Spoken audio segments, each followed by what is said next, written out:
Hi, I'm Catherine Gray, founder of She Angel Investors and co-founder of the She Angels Foundation. I'm also the podcast host of Invest in Her and an award-winning producer, author, and TEDx speaker.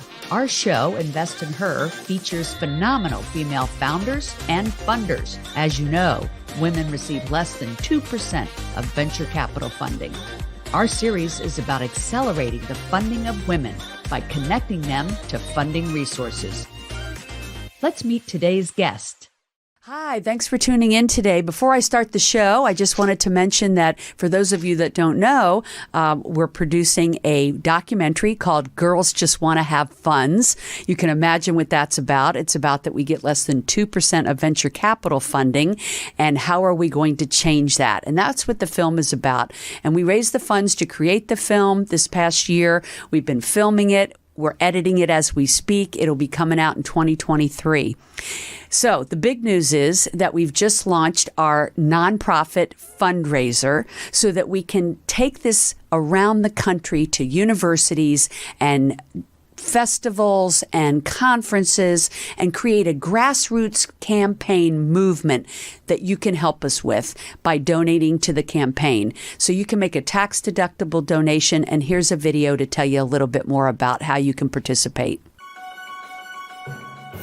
Hi, I'm Kai Dickens, the director and co-producer of the new documentary film, Girls Just Want to Have Funds. And I'm the executive producer, Catherine Gray, founder of She Angel Investors. And as you know, women get less than 2% of venture capital funding. And we want to make sure people are educated about that and have the tools to fix it. And a movie is only part of the equation. The next part is an impact campaign, which will help roll our film out to film festivals, to women empowerment groups, to conferences, to universities, anywhere that we can reach people. Absolutely. And helps us create our website and resources so that we can actually help educate people about how they can get involved. So that's where you come in. Your donations help us create this grassroots campaign movement that you can be a part of in so many ways. Thank you so much for your time and hopefully your contribution. We're excited to be on this journey with you. So if you want to know more about this campaign and be a part of it and help us start this grassroots movement to help change the underfunding of women, go to our website, sheangelinvestors.com, or the link is in this post. Now, today, my guest is an amazing entrepreneur. She started her company about 9 years ago, and it is a gender-neutral clothing company. That's right. One of the first. And she's a visionary, and she has grown this company to a 7-figure company. Please welcome to the show the founder of Dapper Boi, Vicky Pasche. Hey, Vicki, how are you? Hi, Catherine. Thank you so much for having me. Yeah, when I talk about you starting that and, launching it into this incredible business and being a visionary, you must be pinching yourself. Totally. It's still so wild to me, like every single day, actually, because selfishly, it was just about, me wanting to wear clothes that fit me. Right. No, I mean, that is how businesses start. I think people say, oh, there's a need for this. I can't find this solution. Let me create it, right? Yep. So you and your beautiful wife, Charisse, started this company. I think I met you right around the time you started it, didn't I? Yes. Yep. Yeah, because I was at this LGBTQ shopping event, pop-up, and I met you girls, and I'm like, oh, I love what you're doing. This is so cool. Yeah. And, I think you even bought a shirt from us. Yeah, exactly. And maybe some jeans. I think. I'm not sure. Yeah. Were you doing the jeans then? I think at that point I remember that pop-up actually was Nick Casey's, and we just had, I think, a couple pairs of jeans to show people this is what we were doing. Yeah. I'm pretty sure at that point we weren't quite ready, but we had a very small production of items. Well, I want to talk about how and why you started this gender-neutral clothing, which now is becoming very popular. But you started this 9 years ago, so you're definitely a visionary. You saw a need, and it was your own need, and then all of a sudden, of course, you realize, oh my gosh, all these people have this need. And it wasn't just women that maybe look like you and I that, kind of don't always want something frilly, but we might want something that might be in the men's department, but they don't make it for women. And, you know, in fact, I was thinking on my way here, how funny is this? I just happened to pop on this jacket, and I bought this at a men's store called Mr. Turk, and had it customized to myself. But I was thinking on the way here, how funny is that I bought a men's jacket and had to have it altered. Yes. But your idea is to be able to buy off the rack something that would fit, that, you know, suits a lot of different people, and not just women like you and I, but you also have customers of all types. Some men buy your clothing, right? And definitely. You know, I think you probably thought that maybe it was a specific niche and found out that a lot of different people like your clothing, right? Yes, it's like so much bigger than my niche. It definitely started out that way. You know, I'll never forget trying on my very first item of clothing in the men's department, how scary it was in general to just go to the other side. Right. And try on jeans and worried I'm going to be judged, or like, you know, like dodging fitting rooms, right? I'm not supposed to be here. But to be honest, I felt more uncomfortable in the ladies' rooms because I was getting those double glances like, what are you doing here? There's some man in here. You know, it was ridiculous. But yeah, it was exactly what I wanted it to be. That feeling, it's like who I was, you know, like, and it felt, you know, my true self. And I started to gain confidence. And they started this also in London way before we did in the U.S. Like there was a department store that had non-gender specific clothing. I forget the name of it. It's quite famous, but Selfridges, is it Selfridges? I think something like that. And they realized long before we did in the U.S. that people didn't always want to buy clothing, you know, in the women's department or the men's department. Maybe they were gender neutral and like, you know, like we said, like the clothing from the other department, but it didn't fit or they couldn't feel comfortable. And the fact you can buy this online is really great. Yeah, definitely. You know? I think it's like the best way to describe it, because I know that there's a lot of terms involved. And I think when people see my face specifically, they automatically think niche, but that's not who we are. And We're your really wife is a beautiful feminine woman and wears the clothing. Yep, totally. And so it's not in that box. Yep. It's just giving alternatives to all kinds of people. Yes. Yeah. I think the best way to describe it is you walk into a department store. This is our current times we're in now. You walk into a department store, you only have two options. And these options are, you know, embedded with these societal rules and norms just based on your gender. And so we're really trying to break the binary and be a truly genderless line. It should be based on body type and style preference, not on gender. And that's what we're trying to push. I love that. And I think the millennials are really leading the way in that arena of, you know, not wanting things to be in a box and to realize that people are on a spectrum. Men and women have their male and feminine sides. Totally. I mean, this is not rocket science, you know? Right. It's like, but I love that you saw that need.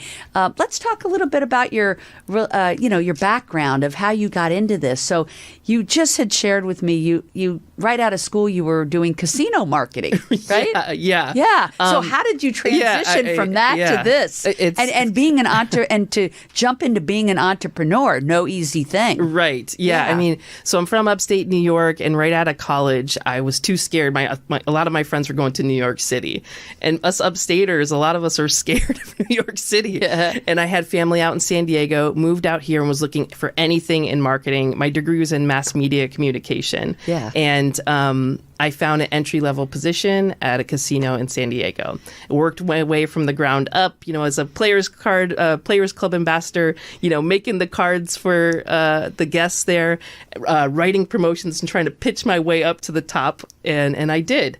And I was in management, and then I ended up going to another casino as an executive there of the marketing department. I had to wear suits every day.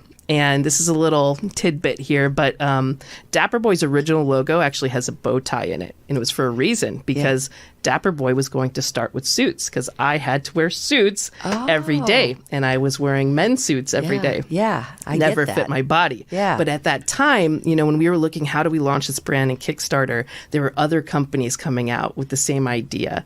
And then I remembered my tried and true experience in Old Navy, where I tried on those jeans, the men's jeans. And I was like, that's it. jeans, Right. everyday wear. That's what I wear more than suits. That's what I cared about when I was, coming out and out in the scene and caring about how I looked. So that's how Dapper Boi began. So we started, again, no fashion background here. So, and before that, having long hair and hating dressing in the women's department, you wouldn't call me a fashionista. I'd say my friends back home are like, Vicky got into fashion. But I really cared about fashion at this point because I was really coming to my own. And I want to stop you a second and just say, I love the name, Dapper Boi, and it's spelled B-O-I for those that are just listening and can't see how it's spelled. I love that name because it's exactly that. Like, if you are someone that doesn't want to traditionally dress like a woman and you want something that's more gender neutral, you should be allowed to be dapper. Totally. Yeah. You can be dapper in a pair of sweatpants. If they fit you properly and you are feeling confident, that's what it's about. Confidence. Everything.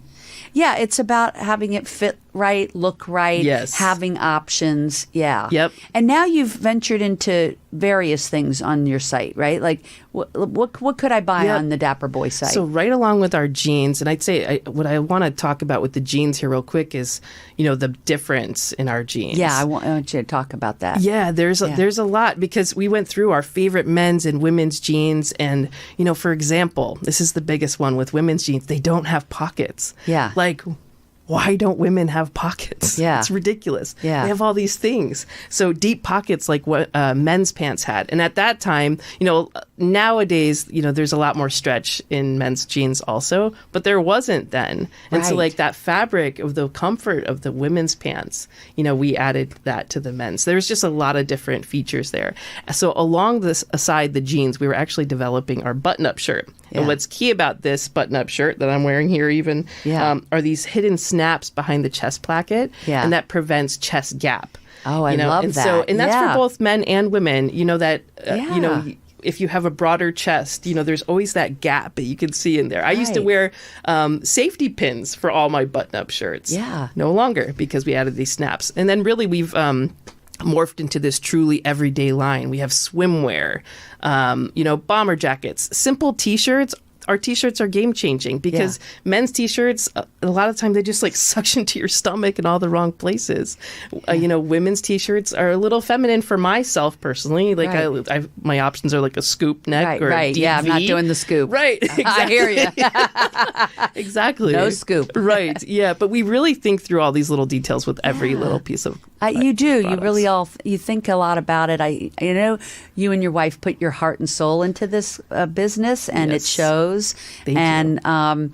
That's why I'm so happy for your success. And speaking of that, we reconnected after several years after I'd seen you launch that product and was so thrilled about it. And you had bought my e-course. Yes. Yeah, which is called 6 Ways to Fund Your Business, Funding Made Simple for Female Founders. And I just realized that there were so many entrepreneurs out there that didn't know where to start.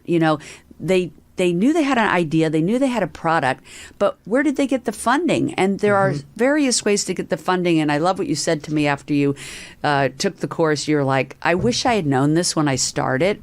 It really is great for those that are just starting out to realize, oh, here's all my options. Here's how to understand it because it can be complicated. I put it in lay terms. And here's how you access it. And that's why I created that e-course. So I'm so glad that brought us together. And then... I was just so amazed with you as a person and your business and your vision that, this is something I do on a daily basis. I love to connect people. And so I was so happy to locate a female that owns a private equity firm that I said, I think you should look at investing in this company. And she said, you know what? I've been following that company for a lot of years. I am very interested. And then voila, as you and I both know, she ends up investing in you. And that is helping to take it to a whole nother level. And I can't wait to see what your future brings because I think it's really going to be an amazing ride. And I think that anybody that wants to invest in your company should contact you. And then I think anybody listening that hasn't bought your products should be visiting Dapper Boi, because it's an amazing vision and amazing business. Thank you so much. I mean, you've been a game changer in everything. So I appreciate you. And I know plug here, but you didn't tell me that your course was awesome. And I really think like at a young age, people need to know about this, that there's all these options. Yeah. I know for myself, maybe it was too much pride I had. I felt like I had to prove myself. I buried myself in my business without really taking the time to connect. These connections are essential for anyone. And the resources, that you've been able to offer me has been, again, a game changer. And this investor is a game changer. And, what you're saying, this is an important conversation we're having today, because so many people try to do everything on their own. I take it did you guys bootstrap the business when you started? Yeah. And, people don't have to bootstrap it. They could have all these different options of how to get funding, which I think is invaluable, right? But definitely by the time you're ready to grow your business, you have to have that cash infusion, whether it's an angel investor or venture capital or whatever is the right fit, right? Yeah, and understanding that these are the avenues, for the future. I wish, again, I would have been planning a little bit better and not just I mean, I've learned every mistake, from every mistake I've made for sure, and will continue to. Yeah. But yeah, I'm just stoked. And then, understanding, about creating that right pitch deck and that right pitch, and how to pitch at a pitch fest, which I know you've gotten really good at. You've won some pitch fests. Yes. I'm so proud of you. Thank you. And from also just learning, what is it investors are looking for, and how do you get them involved? Like, people think that that's that unsurmountable mountain, I think. Yep. But there are investors out there, and they are looking for good people and good companies to get involved in. I think the two things they look for is, who is the founder? Do they believe in them? And I think you are super easy to believe in, because I think, like others, they see in you that passion, and you're smart. You're smart and you're passionate. And the other is, besides the founder, really believing in that product. Like this investor that we brought in, she really believed in what you were doing and had been following you and loves your product. And so that's it. It's getting an investor who relates to you. In my TED Talk, Fund Women Save the World, one of the things I talk about is people do tend to invest in people they identify with. Mm-hmm. So they have to identify with that founder. It's why, because it's usually old white men that are providing the checks, they tend to invest in other white men. And it's been a real obstacle. It's why we've made this movie called Girls Just Want to Have Funds. And it's about the fact that women get less than 2% of venture capital funding. It's crazy. And the good thing is, all these women are starting their own funds now, more than ever in history. And those women that are starting funds are investing in women, LGBTQ, and in people of color. Beautiful. It took the women getting into the venture capital world to start this trend of investing in people that fall into those underserved communities. It's a very exciting time to be in this space. Definitely. I can't wait to pay it forward someday, too. It's exciting to learn about all of this. And I love that you're saying that, because every founder that does get the funding and grow their business and have a super successful either exit or acquisition or just a successful business on its own should definitely be thinking about paying it forward and becoming an angel investor in other women. And we do talk about that in the film as well. We need more women to become angel investors and invest in other women. Women don't really know about the venture capital world. They've been left out of it, and so 100%. That's something that we definitely address in the film, how we're going to overcome that, how we're going to create a grassroots campaign to raise awareness and educate women all over this country, all ages, all ethnicities. How do they get into this world of getting funding and funding other women? It can be very lucrative investment. Right. I mean, the people that got in on the ground floor of your company, it's going to be an amazing ride for them, for you and for them. It's a win-win. Yes. The other thing about bringing in an investor, I think you'll agree, is that it's not just about the money. Yeah, I was just talking about this. Yeah. It has to be the right relationship because Yes. it's for the long haul here. Yeah. They have to be on board with the vision. And I know can't this tell you. particular investor has brought a yeah. lot to your table, Yes, right? immediately. Yeah. And we were on the same page. Our first phone call, I was Yeah. like, this is right. It Yes. felt right. Yeah. And they bring connections and Yes. open doors and give you insight of maybe things that you haven't seen that make it so invaluable to have an investor. So it's not just about the funding. Right. I always love to talk about that.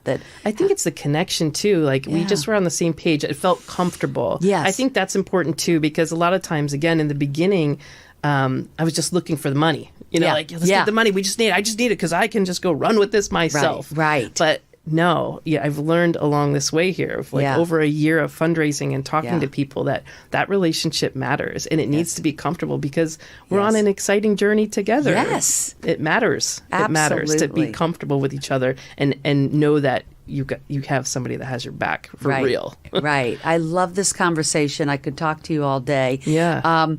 As we're going to wrap up, let's talk about how people can find you and also any wisdom or advice that you want to share, either obstacles that you overcame or just advice that you would give to someone else that's out there trying to raise money for their baby, just like Yeah. you're continuing to raise money for yours. Yep. I would say connect early and often and don't be afraid to reach out. Because you never know who might know somebody else or that you are talking to actually. Right. You don't. And Right.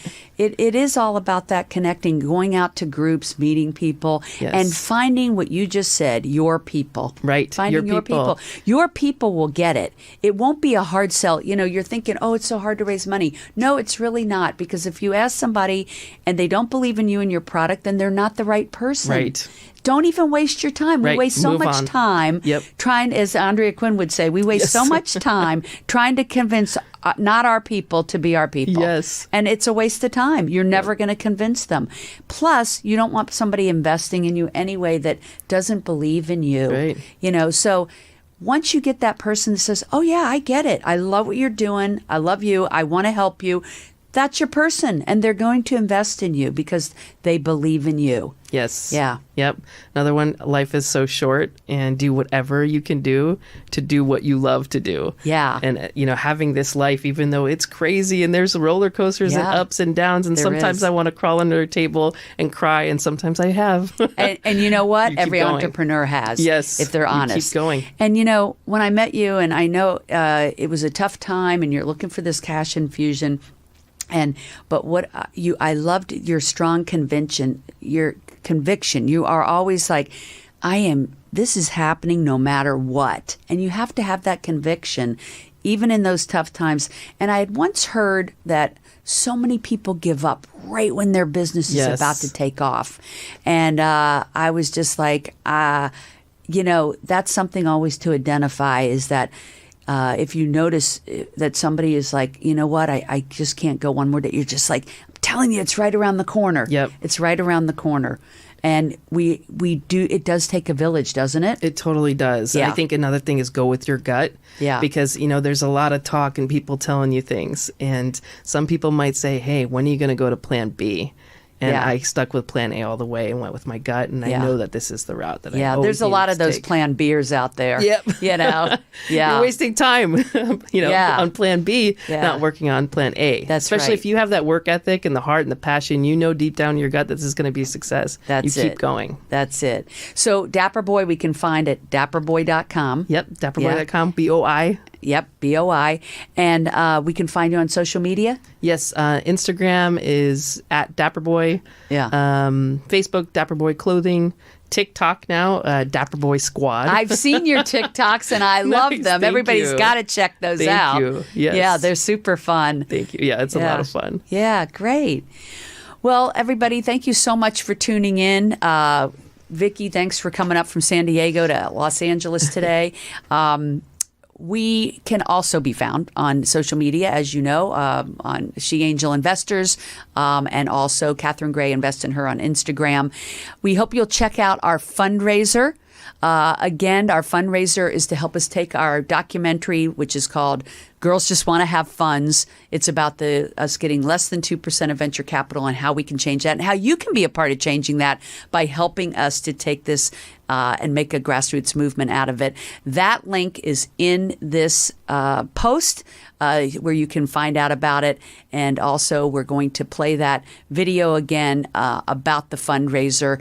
And you can also go to our website and look for that link. We hope that you'll join us in creating that grassroots campaign to start a movement that will help us to start funding more women like my amazing guest today, Vicky Pasche of Dapper Boi. Be sure to check out Dapper Boi, shop Dapper Boi, and make it a great week, everybody. Remember to invest in her, invest in other women, and invest in yourself. Take it easy. Have a great day. Hi, I'm Kai Dickens, the director and co-producer of the new documentary film, Girls Just Want to Have Funds. And I'm the executive producer, Catherine Gray, founder of She Angel Investors. And as you know, women get less than 2% of venture capital funding. And we want to make sure people are educated about that and have the tools to fix it. And a movie is only part of the equation. The next part is an impact campaign, which will help roll our film out to film festivals, to women empowerment groups, to conferences, to universities, anywhere that we can reach people. Absolutely. And helps us create our website and resources so that we can actually help educate people about how they can get involved. So that's where you come in. Your donations help us create this grassroots campaign movement that you can be a part of in so many ways. Thank you so much for your time and hopefully your contribution. We're excited to be on this journey with you. Remember, if you're looking to launch a business or grow your business, check out our e-course, 6 Ways to Fund Your Business, available at sheangelinvestors.com.